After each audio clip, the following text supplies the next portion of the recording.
You're listening to the AFTERBUZZ TV network, now the largest new media platform on the web, and your #1 source for after-show entertainment. Very good, Dean Johnson.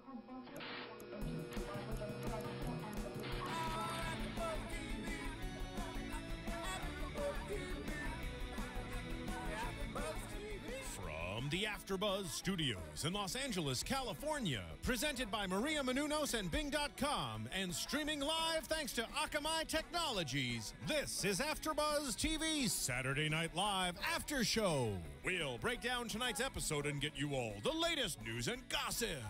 If you'd like to buzz in on tonight's show, you can buzz us at 424-256-1729. That's 424-256-1729. And now, another post-game wrap-up show for your favorite TV show. It's AFTERBUZZ TV's SNL After Show. Biggest for doing. That's right. And we're doing another AFTERBUZZ After Show for Saturday Night Live for the February 16th episode, hosted by Christoph Waltz. Musical guest. Sounds a lot like what Philip's doing right there, Alabama Shakes. I'm your host, Matthew Kyle. And I am Filup Molina. You sure are. Yeah, hey, I haven't been here for a little bit. Hey, you have not. You've been gone. You've been busy with life. How's life? Tough. It's hard out there. All right. When you're not in a really yellow and black carpeted wall, blue lit environment. Out there in the real world. Yeah. For those of you that can't see. Our set. That's just he was describing. He wasn't describing his. It's the womb of a Swedish person. Person? Either that or a panic room. We're not sure yet. Yeah, we're not. They'll let us out at some point. We're not sure yet. So we're talking about Saturday Night Live, amongst other things. We had a foreigner, Christoph Waltz, hosting the Shizzo. Yeah, we. So did you know that he was Austrian? I thought he was German. Common mistake. I'm not sure the difference there in general. Well, here's the thing. Who's the most famous German? Who's the most famous German? Yeah. Hitler? Yeah. Okay. Born in Brno, Austria. I didn't know if I could say that. Sometimes it's like a 4-letter word. Yeah, exactly. Or a hate word. Yeah. Hitler was born in Austria. So there you go. Oh, right. But wasn't, and then Hitler's also like half Jewish and painted. So. Did anybody time how long it took us to get to Hitler, by the way? Not if that long. wasn't the record, I think we're close. Okay. 2.5 minutes. Two and a half it was minutes. way less than with that. a 45-second intro. Yeah. So yeah, Christoph Waltz, what'd you think? So I thought everyone was really excited. I know a friend of mine was actually like, you know who I would love to host is Christoph Waltz. Like, just specifically this guy. I think we were all excited about. It's almost like Daniel Day-Lewis, like this guy that can just act the hell out of a role.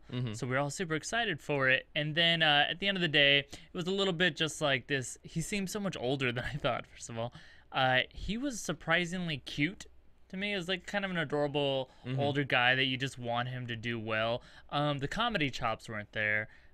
So it ended up being, to me, kind of a non-exceptional episode, non-exceptional host. I liked him. He did what anyone wants to do, what the PR people want them to do when they go on SNL, make yourself more likable. He's now a more likable person to me, but maybe comedy isn't necessarily his thing. Or public speaking. Oh, so you did not like him so much? No, not really. Not really. I mean, again, it's a comedy show, and that happens sometimes. But, I mean, it's tough when you get an athlete on there. And I've seen athletes who are funnier than Christoph Waltz. No, I mean... I've seen refrigerator magnets who are funnier than Christoph Waltz. He didn't do refrigerator Perry. He didn't do a lot for me, but I agree with you if you're talking about the publicity point of it. That's the whole reason they go on there. Sure, and I think he was very likable. And yeah, it's Oscar season. It's important to get his face out there. Sure. But yeah, I think you're gonna be a little harder on him than I am. I think you can find humor in the fact that he can't necessarily deliver a line well. I think they did that well later with that those two brothers, the three brothers who had the CD. He did have something that played to his awkwardness. A little bit. I just put a little bit more. I mean, obviously we had Bieber last week, and Bieber is not besides singing, obviously he's not a performer of any. By the way, I wasn't here for Bieber, but quick things. That is someone who, again, you saw he's not made for comedy, but he's a professional. and you could tell he had worked on those sketches. He knew the timing of when he was supposed to come in. He had some direction. It was very clear. He had some physical elements. So lately, SNL's been booking a couple of these, like, you know, we're workhorses. We're going to do it right to the best of our ability. They're just not booking the funniest people right now. And I can understand that. That happens. But again, my complaints on Bieber's performance would be the same that I have on Christoph. And that's why I'm harder on Christoph. Too sexy. Yeah. Yeah. And for his shirt. And then he drank a milkshake and all these guys showed up in his yard. It was weird. But I just think it's bizarre to me that he's an actor. I got to put a little more pressure on him to kind of deliver in an acting sense. Robert De Niro's not funny, but Robert De Niro just does Robert De Niro, and it's funny. So maybe if he stuck closer to his, you know, true guns instead of trying to be quirky, it would have worked better. But again, when I have the same complaints about somebody who's a non-actor and an actor, I'm going to be a little bit harder on Christoph Waltz. Plus, he's not 12. Yeah, and you're so hard on 12-year-olds already. I'm super hard on 12-year-olds, yeah. So this cold open that's happening behind us right now with the Carnival Cruise Line, what to me didn't really strike so much as what should have been a cold open, because very little of it really worked for me. But what really cracked me up was just Bobby Moynihan coming out with the monkey skeleton, the Coco skeleton, and just saying, like, we still have food. Why would somebody do this? I actually, for a cold open, I actually enjoyed it. Well, it's the non-political, and then the captain. These were the two bits that worked for me. Bobby Moynihan and then the captain, who was insane. I actually really liked Cecily's and Jason's play back and forth. I thought they had some they're good... just pros. Yeah. Sure, and I thought they had some good line reads on some simple jokes. You know, it was more sitcom-ish type of humor on that point. But I thought they did a nice job there. So and kind of kept it going. So have you heard about this, how insane it is on this boat, though? No. They legitimately, like, they're not making this part up. They don't have bathrooms. So I guess now they're home or whatever. But it was like thousands of people on a floating thing that has no bathroom. But the ocean is nature's bathroom. See, you're one of those people. What do you mean one of those people? You mean humans? Are humans meant to go in the ocean? Yeah. And poop? Yes, when I'm stuck on a cruise. How? What? No. What do you mean, no? You hold it. You hold it? No, you don't. You don't poop on a wall either. You just go into the ocean. Like, and how do you? I've never been on a cruise. To be fair, how do you get to the ocean? Wait, you mean you do it in a bucket, and the bucket goes towards the ocean? Sure, that's the way I'd do it. What an awful thing to find on shore one day. Look, I don't want to get into the details of what you've been through. Yeah, but I'm just saying. Do you do it in the pool? Have you ever been on a houseboat? Have you been camping? Like, is this gonna be a list of things you own or have been on? Things I've done? Yeah, I know. I haven't. Have you ever owned Mariah Carey's CD Heartbox? No, you haven't. Not owned. Not owned. Borrowed or stole from library. Listened to in a specs. I'm just saying, if you're in a situation like that, social standards change. So of course. Oh, so Lord of the Flies happens. Yeah. Immediately for you. I would have said Animal Farm, but if you want to go with that book, that's fine. There's no people in Animal Farm. I know, but they end up standing at the end. It's very impactful. How is that? So you're equating it also has an Austrian pooping German in the thing. Ocean with the evolution of animal into evil man. Those are equal to you. I don't need to get into the book, but again, you're missing the point again. Things happen, and you have to adjust to the situations. And so, of course, if you were in that situation, you would poop in the ocean, too. Well, speaking of popes. Right? I just slipped on. Yeah. Hey, guess what else we had that happens every week on SNL? A monologue. Ooh. And it had a song in it. It did, and this is, you know what, I'm a big sucker for musical stuff. I don't know why. I think I've actually complained before. I don't think it's very funny when you do a song, but it is still entertaining. And I'm a big fan of SNL being a variety show and giving it to us from a bunch of different angles, including non-comedic. This song, though, I do not know why they did, because it wasn't funny anything. Well, they didn't even try to make it funny. And it was half a song. They kind of tried to do another bit, and they were like, that died quick. Let's just keep it going. Is it now? Was it someone who? Marissa, you have a perfect pitch ear, right? I wouldn't say perfect. Perfect-ish. She's being humble is what that is. It's pretty perfect. Did he just have a bad singing voice? Christopher? Yeah, Christoph? Christoph, I mean, I haven't watched this episode, honestly, so I wouldn't. No. His voice is that bad, she heard. Yeah, it's just... I liked his voice in Django. Yeah, the musical Django. I don't know. I guess it's okay. But I don't know if that's what distracted me, or just maybe it was the joke, the forcing them to smile. What was the lyric exactly? Smile, damn it, smile. I Smile, believe? damn it, smile, whatever. Damn it, yeah, whatever that. I was like, is that the joke? Because that's not a joke. This I did like the who's on worst. That's a pretty good joke. It was cute. It was Who's cute. on Casual worst? Hitler wasn't bad. It was expected. Casual Hitler is definitely someone in the writer's room idea for a sketch that they could never do. Totally. You know what sketch I want to do? Casual Hitler. Well, and it also was a throwback to Chris Kattan. He used to do it on Weekend Update sometime, where he'd do gay Hitler. Oh yeah. So There he is. not bad, but again, kind of an opening that didn't get us anywhere. Didn't elevate the energy, especially for a song. That's what you want out of a song. Yeah, well, it's another moment that made me feel like, oh, you're kind of old. You're an old dude.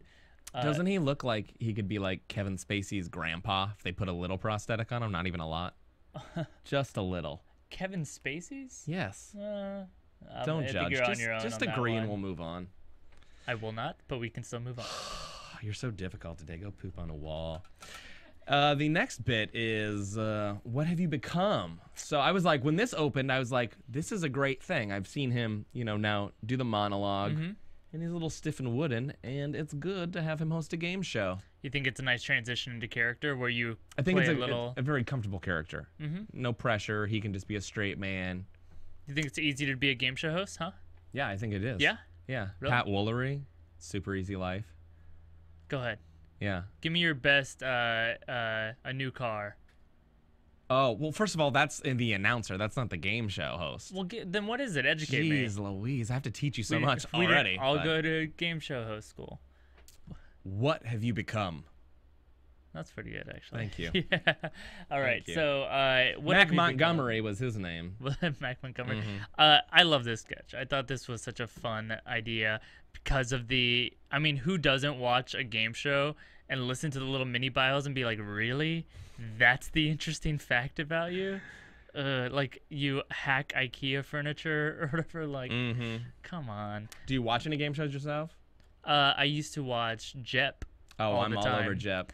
And by Jep, do you mean Jeopardy, the show for adults, or Jep, the short-lived show for teens and preteens on the Game Show Network that was really easy to answer when you were 17 and 18? I never heard of Jep, but that sounds great. Oh. I would love to do that Me and then either. just be sarcastic at the screen about how stupid everybody is. Because my favorite moment is Jeopardy, and I think everybody can agree with this, is the moment that you answer it yourself at home correctly and nobody else on the show gets it. And then Trebek goes, oh, I'm sorry, it was this. And you go, yeah, you stupid. And then you don't get another question the whole show. But it's so warm. It's like a hug from You Jesus. said, wow, you know these answers and you've been on a houseboat? Yeah. Ladies, Yeah. call in if you're interested. I thought this was nice, though, where it's just like, whenever you have to sum yourself up in a sentence, that sentence has a lot of weight. So just making these people reflect on, like, their lives at this point. Like, Matt, sum yourself up in a sentence. Or something Handsome extrovert with an ability to tap dance. Okay. Note that there was no subject to that sentence. No. Those were all adjectives and descriptive phrases. And superlatives. And, Yeah, so you don't think much of yourself. What's wrong with being a handsome extrovert with an ability to tap dance? Well, when you have no subject to your sentence, there wasn't one. All you are is filler, outside words, a Oh, facade of a being. I get it. Grammar lesson. It's tough to sum yourself up in a sentence, so I think that's just an interesting... You're causing I me to like become this. self-deprecating, and you're killing my segues at this point. Oh, really? What was your segue going to be? Well, I had to go into the Pope, and I can't now. Like, what am I supposed to do? You're killing me. Literally debilitating me. I mean, it's simple, Matt. What have you become? What have you become? That's a really good question. The simple question? I know what I've become. Somebody who can stump people on Jeopardy. That's what I've become. I was setting you up for a segue. You surely were. Hey, you know who else used to have a job? I have a job. I don't know. The That's like American public. That'd be the Pope. See what I did there? Oh, is it? So it's gonna be Pope's all episode. That's I gonna think be so. the thing? I don't know. I'm just not go even for it. sure about religion in general, so I don't know enough about the Pope to make fun of him. Other than it's a religion based off hat size, which I find. Yeah, and I'm pretty sure they cremate the previous Pope and blow his billowing ashes into the sky when they elect a new one. Do they do that? I think so. That's cool. Yeah. And like one of those T-shirt cannons they have at like an NCAA game. There's a new pope. Yeah. Snowflakes. Wow. So After Being Pope was their first pre-recorded bit, which we've been discussing for weeks, even when you weren't here, about how their most successful stuff as of 6 months has been the pre-recorded stuff. Well, I mean, doesn't that make sense though, right? Like, it's if you're, especially with your host, if your host is not really nailing it, give him another take. That's what he's used to, especially if he's a film actor. These live sketches, you know, it's tough to make work right away.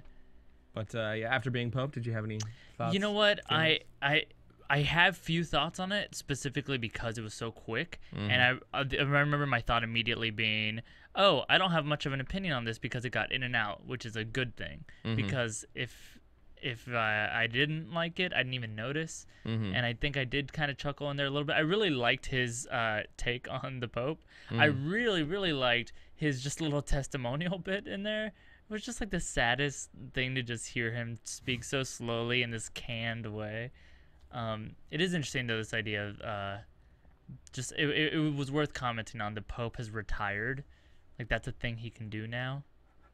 Is this the end of the Catholic Church? Is it? I'm asking you. Catholic Church. You're the one who knows it all, how we should act on boats and otherwise. Why don't you tell me? Well, you know what? I do wonder though whether or not we should be pooping. I wonder if this is going to kind of be a little bit of the turn of like Catholicism is now a thing that you have the option of being, and being Pope is just a job that you can retire from. Like the Pope is supposed to be the not the descendant, but the follow-up to Saint Peter, right?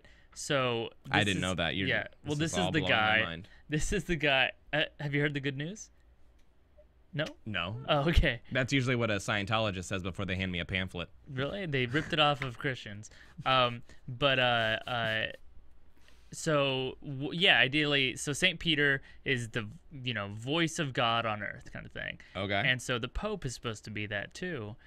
So each time a Pope is elected, which is a very strange thing that you elect the next voice of God on earth, but it's kind of a weird thing that you're like, you know what?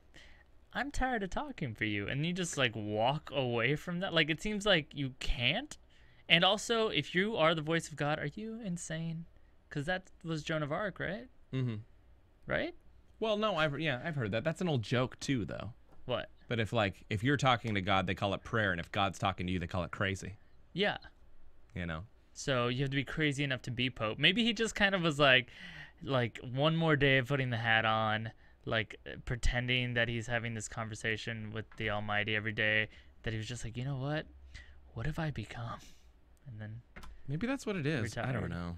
But I thought it was a cute bit overall. I thought it was well done and well performed. And it was what it was. And for what it was, I think it was one of the stronger bits of the night. 9 out of 10-ish. I like the blue tinting, by the way. Note that in any financial commercial, it's always a little bit of a blue tint. Oh, because it's calming, and people are always have a lot of anxiety towards that, towards finances. Well, yeah. I have a lot of anxiety toward finances because I've never had a houseboat. Yeah, well, so much I can teach you. Cool. So Pope your way into the next sketch. Yeah, let's do that. Because the Pope is finding a new place. And in the next bit, we had Denny's new place.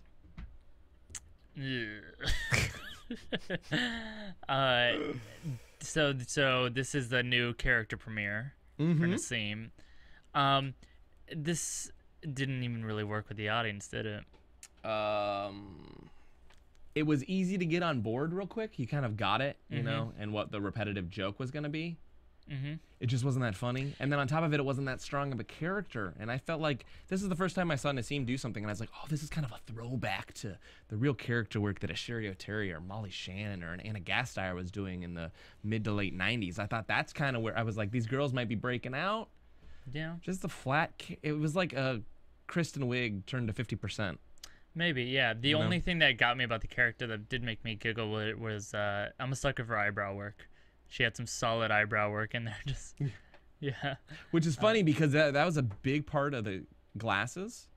Excuse me, I said that backwards. That was a big part of the character. but it was also blocked by the glasses, which I think the glasses actually hurt that a little bit because there was so much eye work.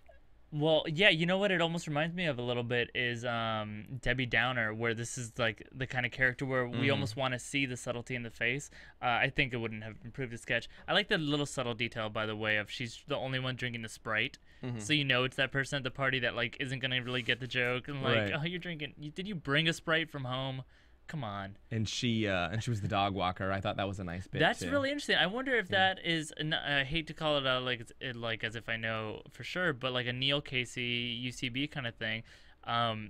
Those of you that do improv out there, when you're bringing in this absurd behavior repeatedly, a lot of times if you're being truthful, if someone is being absurd, you would ask them to leave or to end the conversation. You step away from them. So in improv, you're told, find a reason to justify why you actually enjoy this person's company. So here it's just as simple as like, look, you are the best dog walker, hands down. You walk all of our dogs. And that's a fun, stupid line that just makes you, okay, that's why she's here. Now I'm no longer wondering that. Because I honestly was wondering a little bit, like, so why is this girl even here? But yeah, it was just an okay character. It also has the difficulty that talking about comedy does. You talk to people about comedy, it's difficult to be funny while talking about comedy. Good thing we don't even try to. But when you, so it's this thing like, oh, was there a joke? Was there something funny? Here's something that might have been funny. To be talking that way, it's hard to laugh at that, because it's like why SNL doesn't do well making fun of comedians too often, except for like maybe someone like Dane Cook who's so outlandish or something. But it's like it's more of a physical joke than a making fun of comedy or bringing in comedy based on comedy is just very tough. So I wonder if that also just created too many layers deep of just this in general. It's always if you've ever written anything and someone needs to say something funny that gets acknowledged as funny, in other words, if characters need to laugh, that is one of the most awkward things to write. It's like someone tells a joke and then people laugh. Ugh, disgusting. I hate it. Absolutely. Tippy, I thought that was an interesting name. Yeah, I want to go down. I want to list all the SNL character names and just select one of them. Tippy isn't a bad one. Yeah. But I wonder where that came from. So I'd like to know that eventually. And if we see this character again, I think it has to have a crescendo. There's no crescendo. The most thing that it reminded me of was Christian Wiig's know-it-all character. You know, when she tried to one-up everybody with everything they'd say. Right. And then it'd have a crescendo where they just took it completely absurd, or she'd disappear or something. Well, it was always that she really had done all those things. Right. There was no character arc. I was waiting for a character arc. Nobody arced at all. And so she stayed the same the whole time. And it was just, well, let's do this 3 or 4 times. Well, you know, that's usually what SNL gets a complaint people make on us about SNL is that they don't really end anywhere. But if you actually look at the I understand game show that, sketch, but there's no crescendo. Every SNL sketch, you know, back in the day, obviously we've talked about it before, where there's not many pratfalls anymore. We'd have a pratfall, but there'd be some type of crescendo to the scene, even if it's a repetitive joke that they're, you know, a one-joke pony as they call it, and kind of hammering it in one direction. They still try to build it, get to a place, and then maybe end it in Nowheresville. But that started. Like I'm just saying, you could watch 5 seconds of that, and it had the same feel. Whatever 5 seconds you pick at random. Yeah. I can't think of any way to segue from something about the Pope to something about Jesus. So I think we just awkwardly need to go into this next sketch. Da Jesus is what I call it. Da Jesus, like the Django. Da Jesus uncrossed, which I thought this was brilliant. This is their most Huluable sketch of the night. Most definitely. This had like kind of Funny or Die written all over it. So I haven't heard anything yet, but did you watch this? And because I did this, I smiled, I enjoyed the idea, and then I cringed at the controversy that I'm expecting out of this. Have you ever? I didn't think of the controversy at all, honestly. Just anytime Jesus has been depicted as like violent or just around blood, and it, like Passion of the Christ had this, when South Park has gone kind of far with Jesus, like just it always takes off if anyone catches wind of it. So I would not be surprised if there's complaints out there and I just haven't heard them yet. I don't know if it has the legs for that, honestly. Passion of the Christ was actually supposed to be, you know, factual. This is, you know, this is so jokey. I just don't know how angry you can get. And on top of that, it was really well done. Yeah, I mean, so well, you know, Tarantino, that's what he's doing, right? This idea of revisionist history. Sure. Yeah. So they're talking about sending him back to World War II again, and he wants to do another piece, except African Americans in World War II. So kind of a Django, Bastards, Inglorious Chains, kind of thing. But Kill. So I'm down with him doing this. I love this idea. I actually think it would be fun if someone went back. And Well, are you a Tarantino fan? I am. Are you not? No, I'm not. Really? No, I'm not really into violent movies in general, and his are so insanely violent. That's my favorite bit in that whole is when they had the fake newspaper quote that said it was or even more violence than yeah. It's like the Passion of the Christ, but slightly less violent. Yeah, exactly. Yeah. Tarantino, I think, has gotten a little gratuitous. I actually did find myself cringing a few times in Django Unchained. Because in the past, I've been, Kill Bill has so much violence in it, and that's one of my favorite ridiculous, films. like how much violence the movie has. But Django has some moments in it where you almost got to see it just to know how much further he went. Oh, wow. And keep in mind, it's not a movie about guns as much as other films of his are. So it's just he got creative with his violence too, which is even more unsettling. So this is the sketch we were talking about earlier, where Christoph actually had a role the Jamarcus brothers. Yes. Yeah, the Jamarcus brothers, a role that actually suited his kind of awkward energy. Yeah, I would agree with that. You know who he reminded me of, and actually whose grandfather he could be is cast member from previous season, Paul Brittain. Oh, Paul Brittain? Brittain, excuse me. Yeah. He looks a lot like him, but also just that energy of just like, a little quirky energy. Like this guy could be related to Lord Windermere, but if you remember that bit. And promenading for sweets. Yeah. That was a fun character. Yeah. It's too bad that he... I'm a huge fan of his. left. So you know his other material? Paul Brittain's? Yeah, well, he does improv around town, actually, too, still. Okay. So you know his material, you just don't know how to pronounce his last name? Well, honestly, I've said Brittain and been corrected the other way, and I didn't want to do that to you. Well, it has 2 T's. Yeah, well, so do titties. Right. Titties. Like, it doesn't change how you pronounce it. Because it's an I, not an A-I-N. I don't know. But stain? Okay. Butt stain. Butt stain? The Jamarcus Brothers was fun. It has... I enjoyed it. And it had 2 things going against me for it right away. Would you know what those 2 things are? I'm going to make you dig this hole. So go ahead and tell. Yeah, Jay Farrow and Kenan Thompson. There you go. I was like, uh-oh, this is a mixture for non-funniness. But you know what? Look at that awkward energy. That's exactly who I think he actually is. Someone who wants to listen to the inside of your butt. That's a quote. That's not me. That's a quote from the show. Yeah. If you're just watching this and you haven't seen the show. Then why are you listening to this?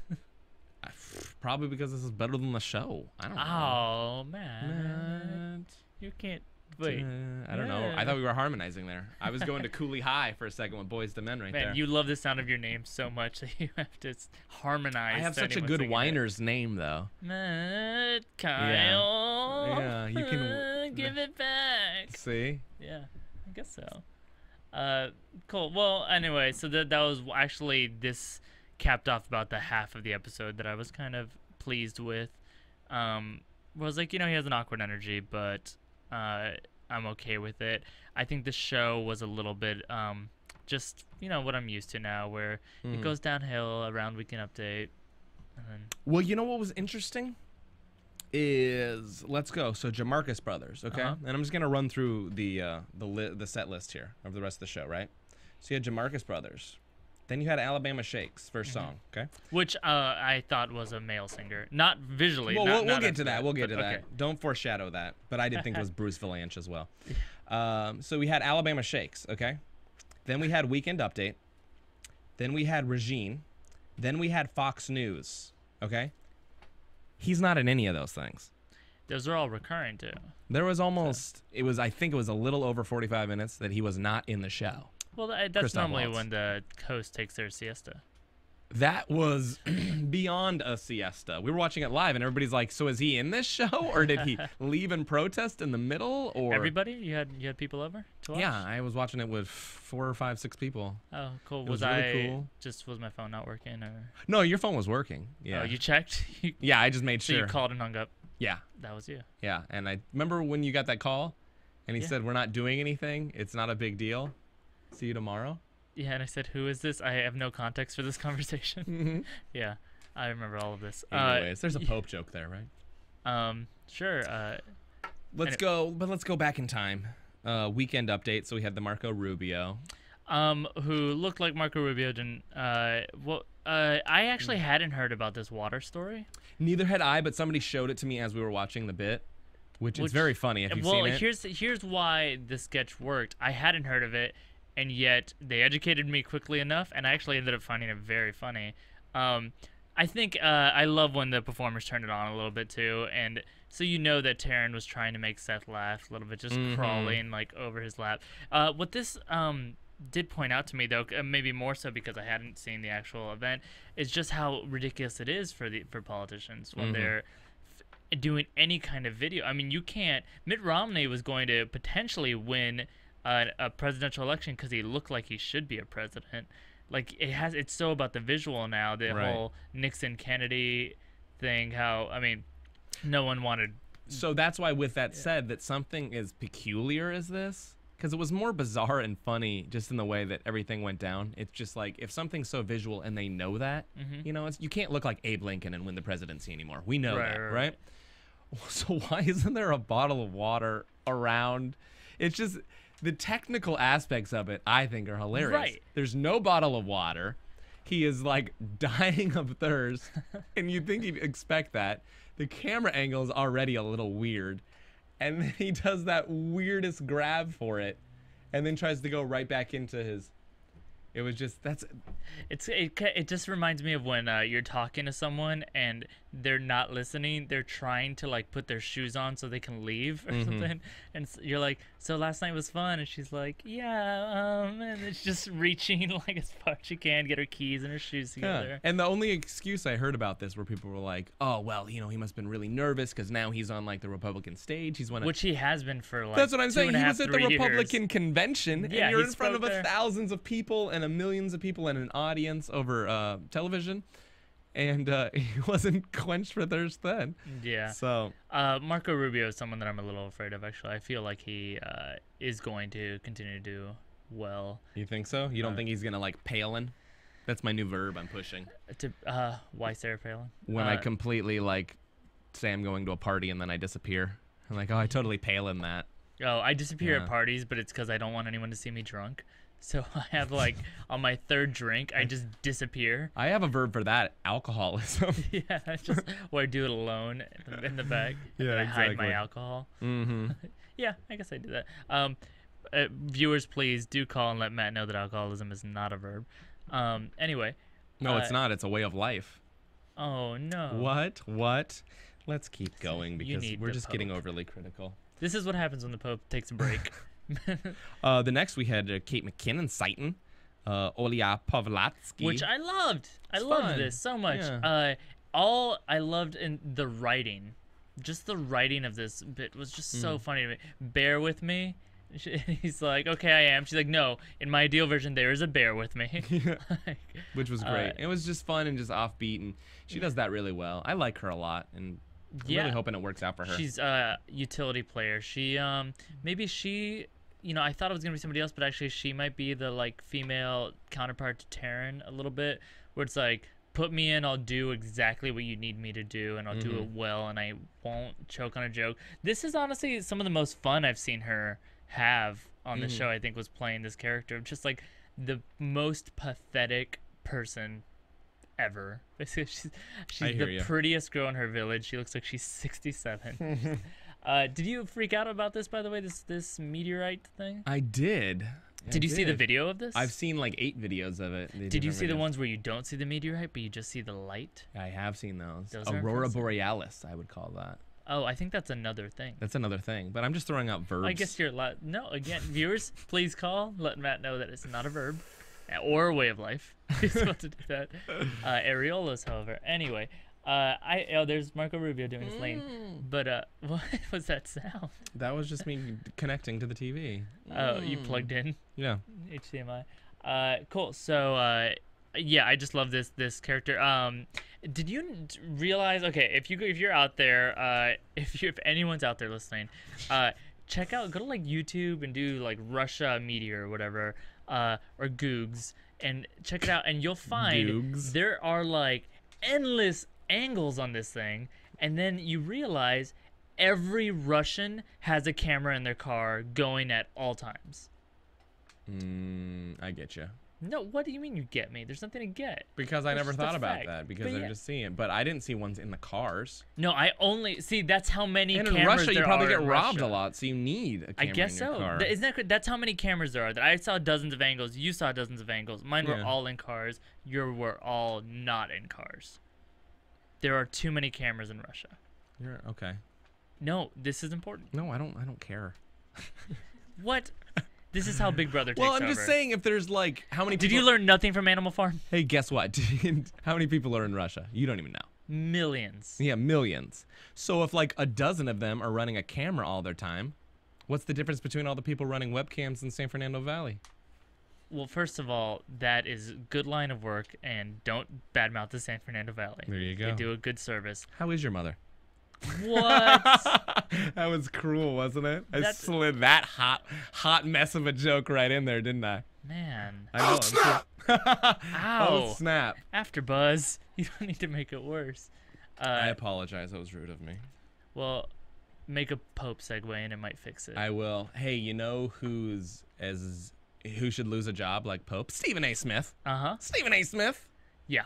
Mm-hmm. Or Jay Farrow. I guess we can move on. That's all we need to say about that. Yeah. Meh. Regine, Fred Armisen. So return to Regine. Yeah. Regine. What do you think of this character? Because she's a bitch.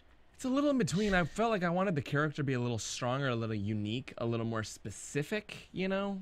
I would like to hear more of the stuff she wanted to read about. You want her to have a sentence that is who she is. Does that make sense? Yeah, a little bit more, just a little bit more specificity to that character. It was a little wide open. It was just like, I'm going to be kind of mean and then sexual. Well, she's got a couple of character games, right? So she's got the fact that she is a, human clitoris, like basically, like I guess, yeah. Yeah. That's a great way of putting it. She's overly. How about she's got too many nerve endings. Sure. And is impossible to find and possibly doesn't exist. There is the really mean stuff that she says. Right. Like to the waiter or whatever. Can I get you anything? If you could, you would have. Which didn't seem like it worked with the audience at all because it was too mean. Yeah. There wasn't a likable quality there, but I thought those were the defining moments of the character. Sure. That was like, oh, that is you see, and I was like, that is a real person when she's doing that. You know what these sketches are always missing for me? Because I actually do think you see your friends show up with like a girl and you're like, what is it? Tell me what it is. These sketches are missing that. What is it? Right. There's this character. There is the who do we have? Was it last week or two? Oh, the Adam Levine episode. Bobby Moynihan's character. Yeah, that he's done a couple times. That it's these men playing women, which funny or not for its own reason, it's kind of your style. But like, they always owe us why the person finds this person attractive. That's the truth is that you'll have some ridiculous reason. Because I know I've definitely dated a girl that everyone I knew hated. But it had a reason. That is a great point, and I think that was the crux that made Chris Kattan's character Mango. Thank you. Mango so great is because for whatever reason there was that justification, that believable justification, that he did have some kind of like psychosexual control over you. It was the actors would very frequently mention it. I don't know what it is, but it's chemical or something. But I am incredibly attracted to you. Right, and that was that perfect level of weird that you're like, okay, I buy that because it is so weird. They know that they shouldn't be attracted. Yeah, with this, other than the erogenous everywheres. Yeah. Not a lot for Chris to hold on to. Yeah, so Fred here is having this character is only a few shades off of any Fred Armisen female character. He's only similar a couple to his degrees queen, with the wasn't it? It was Yeah, very exactly. similar to his queen. But he also used to do this character a couple years ago. It was on Weekend Update. It would be like the grossest guy ever, or whatever. But he also would put his legs up on the counter and give you that shot of like the gooch. I remember that. And he would like stick his tongue out and make his eyes really big. So they're all fun characters. But yeah, we want to know, because they're right. It actually does happen. But we want to know just what it is. It's just a small nagging question. Well, what did you think about Fox News? That's a recurring bit. Sans Christoph Waltz didn't use him for anything. Yeah, I think this one should get retired. Right. Yeah, I would agree with that. I think here's something I knew coming up. When I saw this coming up, I was like, oh, this isn't going to be good. The second I saw it, the intro graphic, this is often, if not their cold open, their first sketch after the monologue. So for them to bury this at the end of the episode, it's like they don't even like this sketch. That's true. It's just, do they need it for time or something? Good point, yeah. And then watching it, it was maybe, for me, like the weakest or one of the weakest Fox and Friends that we have seen. I would think so. Even though I thought Bill Hader's Ted Nugent was actually really solid for a Ted Nugent parody, but Ted Nugent is already so crazy. It seemed like Bill Hader was taking him down a little bit. You know what? Do a Ted Nugent sketch then. But that's what I'm saying. I don't think Ted Nugent is funny. I think they kind of knew that, but they had to insert it because Ted Nugent was my around. point is, like, there is so much going on with Ted Nugent. Yeah. Either do it in its own sketch or don't do it, but this Right. neutered, like, and it's really weird stupid. angle on him. Well, why does he have a voice? He had one song in like 1972, Cat Scratch Fever. Nobody else cared about anything else he's done for 1,000 years. But for some reason, well, he has... you know what it is? It's this really is the after effects of the 2008 presidential election, where Republicans were saying that people were trying to elect a celebrity, a pop star, basically, in that Obama was so popular, and the reason they felt that is because actors and famous people were really behind him. And Democrats have always kind of had that a little bit, but you didn't have Mariah Carey holding arms with Bill Clinton, at any of his stuff. Fair enough. But Beyonce and Jay-Z were behind Barack from when he was still a senator, So there was this idea of, oh, the Dems have all of these celebrities endorsing them. If we can find a single celebrity to badmouth the president or be on our side, let's value that. Let's do it. And so they got Ted Nugent and John Voight. And it's like, who they don't realize is giving them less credibility. Yeah. But yeah, I think the Fox. It's just not a lot there. I feel like they feel like there's more to it than there is. So. The Bobby's character on that always makes me laugh, except this time. His little one-liners are always pretty good. But yeah, this is Neil Casey, by the way, right here on screen. He's one of the SNL writers. Yeah. The UCB guy. Redhead Neil Casey. Yeah, I believe that's him at least. I think you're right. I would vouch for that. He looks creepy, much like the creepy security guard in our final piece for the night. It's Christoph Waltz. So Cecily Strong, kind of everybody else on the fringe there, filling it out. Yeah, I thought this sketch was a little stronger than Fox and Friends, so I wished almost to see it earlier. But I think this is the kind of sketch that, like, it doesn't go so far. It's not a lot of edge, so we don't necessarily, as the cynical youth that we are, find it very funny. But I actually liked it. I think it's a good type to throw in. Your mom will get this sketch and think it's funny. Probably, yeah. And see how I'm nice about your mom? I say she has, like, a good sense of humor. Like, you say you've seen my mom 1,000 times in videos. Anyway. I'll think of a good verb for her, and then I'll... You don't know what verbs are. But yeah, can we fast forward through our Stephen A. Smith? Oh, yes. It makes me upset. Yeah, it was, again, this really... If this was Melissa McCarthy, I mean, it's not fair to say because that's a, comedic genius before maybe a dramatic genius. But this is a bit that was, it's just enough. It's a foundation. It's not a house, you know? It is similar and if it to was that. if it was a Melissa McCarthy thing, it probably would have been pretty darn good. But he wasn't there to take it over, to make it more awkward, to be the weirdness and to be the center of the funny. And so it kind of just fell apart, and it wasn't bad, but it wasn't great. I think I did laugh at this. I think it did play to what he was having success with, which was that awkward energy. He did well in, like we talked about earlier, in this sketch with the brothers where he was the white adopted virgin. I think it was the same energy he was tapping into, which is why I thought there was success here. I think there were two things that hampered it. I don't know if everyone felt this when they were watching, but I definitely was like, so why is she so dumb? You know, like that felt like it needed to be addressed, especially if everyone in the sketch knows what's going on. Then it's like, well, why doesn't she get it? And then the other issue was his diction actually slipped a lot. He was very clear throughout the entire episode, despite his thick Austrian accent. Yeah. No, then at the end there, he actually stumbled over a lot of the lines toward the end there. So maybe he was just genuinely tired. He's kind of an old guy. But it hurt to me. It hurt the humor. So it was okay. It was kind of not a great moment to go out on. I will say, though, that for, a show that's constantly criticized by their buttons on the end of the scene, I actually enjoyed this button very much, where they turned it on to Kenan Thompson, sending a dick shot. Yeah. I thought that was actually, I was like, wow, that's actually a good button. And then him kind of, Go back and watch this episode for the endings and note, like, hey, you know what? They're listening. They're ending their sketches. I think Christoph Waltz out of more than one sketch in this episode. Mm-hmm. Come on. Nothing? No. All right. I'm not going to give it to you on that one. I'm going to be cold.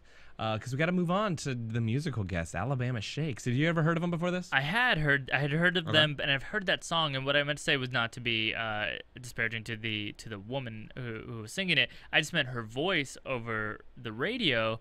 I had begun to associate with one of these Filup types, sort of, or these kind of soothing gentlemen. And then I saw her, and I was like, oh, I thought you were a boy. Wow. Yeah. Okay, that's honest. I mean, everybody has, we can be realistic and, not to be mean-spirited or anything, but everybody, I think when they saw the show, a lot of Facebook lines and stuff were very critical of her aesthetics, if you will. Yeah. Her upkeep. Yeah, it felt like she was a little bit homely. Yeah. So what, though? I mean, I think... well, I think in this day and age where you got, it's the Voice American Idol, it's 2013, baby. Yeah, but I mean, who's Adele is, the top singer out there right now. That's a great point. I stand corrected. Yeah. I will remove all my things. But in this day of pop age where, look is, if not more important than ability, it's interesting to see a band up there that's like a band. Yeah. That's like I could go to like the Oaks down in Sherman Oaks and see that band, Yeah.